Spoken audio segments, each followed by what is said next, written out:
just checking in here. We've been doing a bunch of other different videos. Just want to kind of run down what we've been up to, what we got coming up in the next few weeks. It's been pretty busy. So just to kind of recap, a couple weeks ago we had the Ottawa Boat Show. And I got to tell you, they switched it from the sportsman show aspect to it, so there's no fishing at all, other than fishing boats.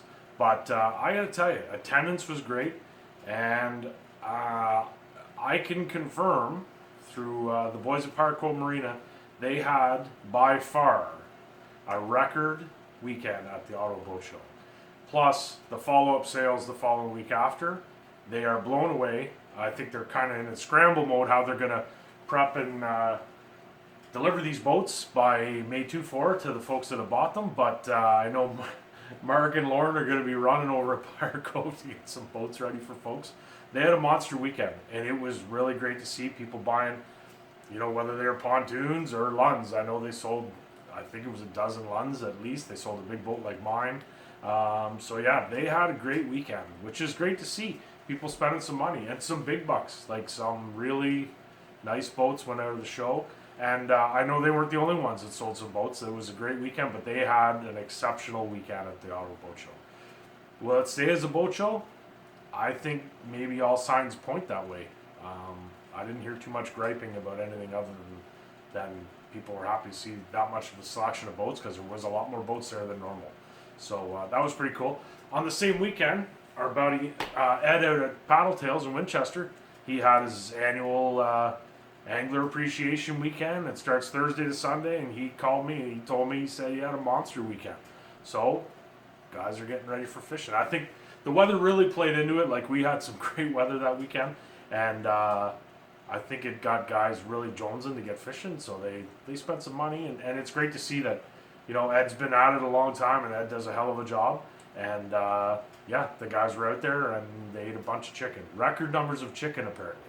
So lots of chickens were injured in the process. Yeah, usually, and there for sure was. So coming up, though, we do have in the Ottawa area, it's called the Fish Hunt Ride Show, which is actually teaming up with the Cottage and Outdoor Show. And I believe they're going to have some type of sportsman show aspect to it.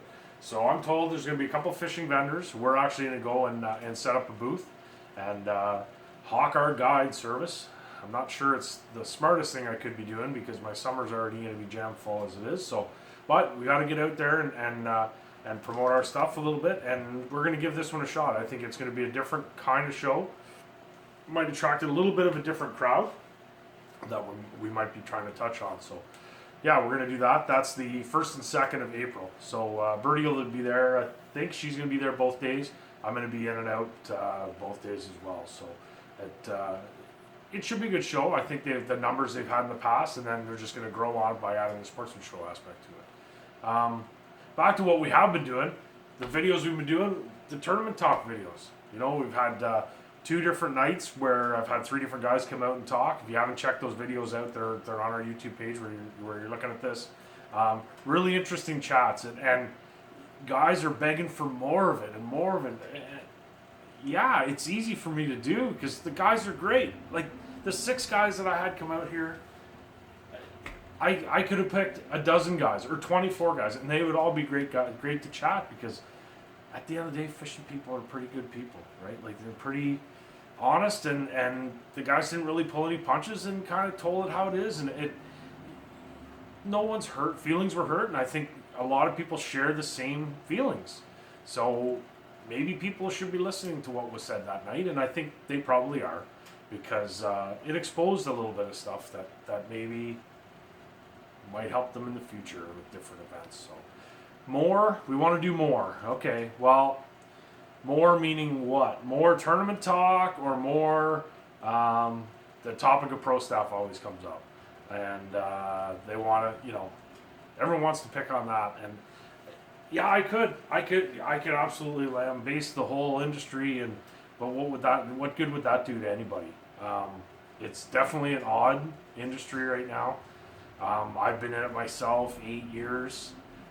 And I guess the difference between maybe what I do and what other guys are doing is I feel like I work for these companies.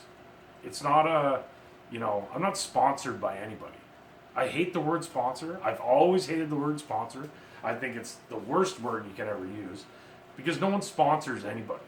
No one gives you money and expects nothing in return. You work for this. And I think I'm going to get wound up here if I get going, so I better not. But I look at it, I work for Shimano. I work for Clam. I work for Vexler. You know what I work? I work to promote their product. I've always hated the fact that, some guys are called pros and they call themselves pros. I've never referred myself as a pro. I never will refer to myself as a pro. I don't view myself as a professional fisherman. Do I make a nice percentage of my income from fishing? Yes, I do. I'm not going to lie to you. But I work at it. It's work. Whether I'm guiding or promoting or doing events or whatever it is we're doing, it's work. So it's to me, it's a job.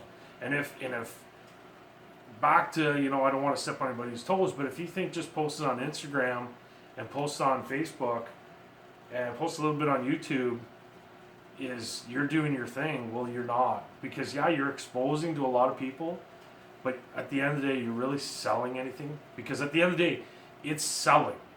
That's what your job is. You have to, use your influence, your audience, and your credibility in helping people make purchases. And a lot of times it's the right purchase. Sure, I would love everyone to buy Shimano rods and reels.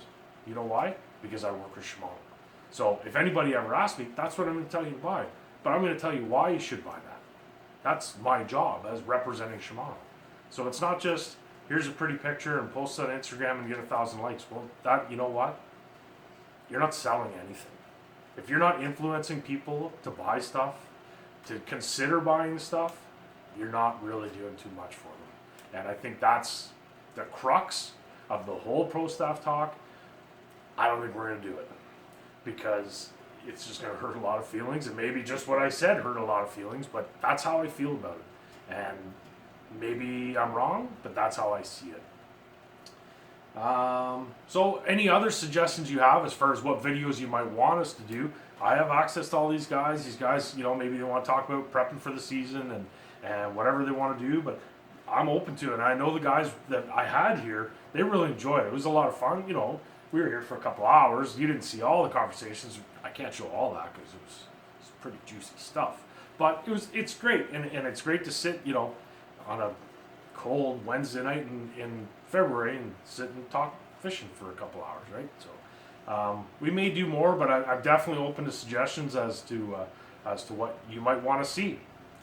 Fishing wise, I'm on a Ling bite. I'm not gonna lie to you, and it is a riot.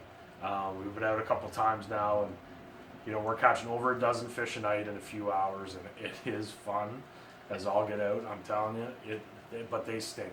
And I had my buddy Jeremy. He actually drove up 2 hours last night to come fish the Ling with me. He'd never caught a Ling before, so he made the trek up last night. He was the first one to catch a fish, so it was all good. And I had one actually. I'm still chuckling about it today. Is that so? I left the Ling out of the hole. I'm kind of holding it like this, and to try and get the hook out, and his back end is pointing at me, and suddenly I get hit by something in my chest, on my bibs. And I'm like, what? And he could see it, like he thought it was a string or a rope, or like we didn't know what it was. Well, what it was the fish was taking a dump on me. And I'm talking projectile excrement flying from that fish, which was at least 2 feet away from me. And it hit me in the chest so hard that I felt it hit me. And all of a sudden it was raining onto the ice in front of me. And I'm telling you, the stench of that was off the charts. Like, the worst Mexican restaurant you've ever eaten at, mixed with beer and then tequila. And the next morning, that stench was nothing compared to the stench that came out of that fish. And it was all over me.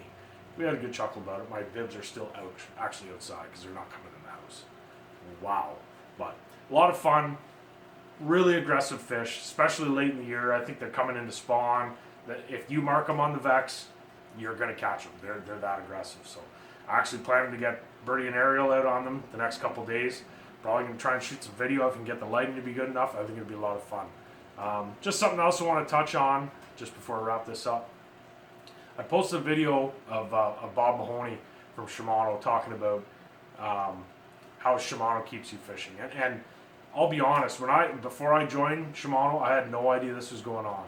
So it's kind of frustrating that people don't know this is going on, and I think it's something that should really be celebrated, is that Shimano's been involved in a lot of advocacy for fishing for years that people don't even know about it. I didn't know about it, but now I know all about it.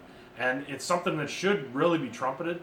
They spend a pile of money every year, and dealing with government agencies. I've actually taken an MP out fishing at one of their outdoor caucus meetings. We took a bunch of them out fishing just to explain to an MP and to get the audience of a government MP and to be able to talk to them and explain to them how important fishing is in my life and my friend's life and my family's life and everyone's life, that, you know, so that they wouldn't go back and when they make decisions, they know where we all kind of stand. And Shimano's been at the forefront of that forever. Never mind the fish care stuff that they've done for years, leading the way and all that. And never mind that pretty much any event you have a look at and you see a poster of any event, you can be sure the Shimano logo is on there somewhere. They're supporting all kinds of stuff, and I have a cat over my shoulder. Weirdo. It's usually Sinker. Anyway, they support all our stuff. They support everybody's stuff. So the next time you make a purchase, just remember they've got your back. They've always had your back. You might not have known to what degree, but they've always really had our back, and it's something to really consider the next time you're making a rod or reel purchase, and maybe give them a real good look before you look somewhere else. So we'll catch you back probably, I'm hoping to have maybe a Ling video up by the weekend. So maybe we'll see you before then. Right on. If not, have a good week. And if you're on the ice, have fun. There's still lots of good ice up this way if you're in southwestern Ontario. Come on up.